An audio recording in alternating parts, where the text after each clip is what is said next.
ഇന്ന് കാലത്തേക്ക് നിശ്ചയിച്ചിരിക്കുന്ന പഴയ നിയമ വേദപാഠം ഉൽപ്പത്തി പുസ്തകം 15 അധ്യായം 1 തൊട്ട് 21 വരെ. ദൈവം അബ്രഹാമിന് സന്തതിയെ വാഗ്ദത്തം ചെയ്യുന്നു. അതിൻ്റെ ശേഷം അബ്രഹാമിന് ദർശനത്തിൽ യഹോവയുടെ അരുളപ്പാടുണ്ടായത് എന്തെന്നാൽ, അബ്രഹാമേ, ഭയപ്പെടേണ്ട, ഞാൻ നിന്റെ പരിചയവും നിന്റെ അതിമഹത്തായ പ്രതിഫലവുമാകുന്നു. അതിന് അബ്രഹാം, കർത്താവായ യഹോവേ, നീ എനിക്ക് എന്ത് തരും? ഞാൻ മക്കളില്ലാത്തവനായി നടക്കുന്നുവല്ലോ. എൻ്റെ അവകാശി ദമ്മേശേക്കുകാരനായ ഈ എലിയേസറത്രേ എന്ന് പറഞ്ഞു. നീ എനിക്ക് സന്തതിയെ തന്നിട്ടില്ല. എൻ്റെ വീട്ടിൽ ജനിച്ച ദാസൻ എൻ്റെ അവകാശിയാകുന്നു എന്നും അബ്രഹാം പറഞ്ഞു. അവൻ നിന്റെ അവകാശിയാകുകയില്ല. നിന്റെ ഉദരത്തിൽ നിന്ന് പുറപ്പെടുന്നവൻ തന്നെ നിന്റെ അവകാശിയാകും എന്ന് അവൻ യഹോവയുടെ അരുളപ്പാടുണ്ടായി. പിന്നെ അവൻ അവനെ പുറത്ത് കൊണ്ടുവന്നു.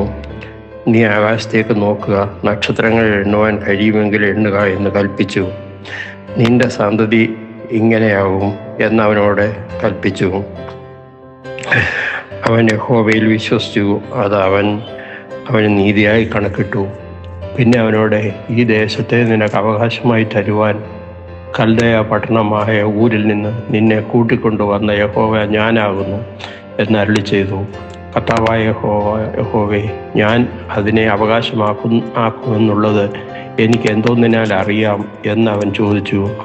അവനോട്, നീ 3 വയസ്സുള്ള ഒരു പശുകിടാവിനെയും 3 വയസ്സുള്ള ഒരു കോലാടിനെയും 3 വയസ്സുള്ള ഒരു ആട്ടുകൊറ്റനെയും ഒരു കുറുപ്രാവിനെയും ഒരു പ്രാവിൻ കുഞ്ഞിനെയും കൊണ്ടുവരിക എന്ന് കൽപ്പിച്ചു.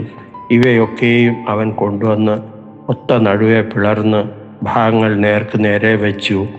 പക്ഷികളെയോ അവൻ പിളർന്നില്ല. ഉടലുകളിന്മേൽ റാഞ്ചൻ പക്ഷികൾ ഇറങ്ങി വന്നപ്പോൾ അബ്രഹാം അവയെ ആട്ടിക്കളഞ്ഞു. സൂര്യൻ അസ്തമിക്കുമ്പോൾ അബ്രഹാമിന് ഒരു ഗാഢനിദ്ര വന്നു. ഭീതിയും അന്ധതാമസവും അവൻ്റെ മേൽ വീണു. അപ്പോൾ അവൻ അബ്രഹാമിനോട്, നിന്റെ സന്തതി സ്വന്തമല്ലാത്ത ദേശത്ത് 400 സംവത്സരം പ്രവാസികളായിരുന്നു ആ ദേശക്കാരെ സേവിക്കും. അവരവരെ പീഡിപ്പിക്കുമെന്ന് നീ അറിഞ്ഞുകൊള്ളുക. എന്നാൽ അവർ സേവിക്കുന്ന ജനതയെ ഞാൻ വിധിക്കും. അതിൻ്റെ ശേഷം അവർ വളരെ സമ്പത്തോടുകൂടി പുറപ്പെട്ടു പോരും. നീയോ സമാധാനത്തോടെ നിന്റെ പിതാക്കന്മാരോട് ചേരും. നല്ല വാർദ്ധക്യത്തിൽ അടക്കപ്പെടും. 4ാം തലമുറക്കാർ ഇവിടേക്ക് മടങ്ങി വരും. അമോര്യരുടെ അക്രമം ഇതുവരെ തികഞ്ഞിട്ടില്ല എന്ന് അരുളി ചെയ്തു. സൂര്യൻ അസ്തമിച്ച് ഇരുട്ടായ ശേഷം ഇതാ പുകയുന്ന ഒരു തീച്ചൂള ആ ഭാഗങ്ങളുടെ നടുവെ ജ്വലിക്കുന്ന ഒരു പന്തം കടന്നുപോയി. അന്ന് യഹോവ അബ്രഹാമിനോട് ഒരു നിയമം ചെയ്തു.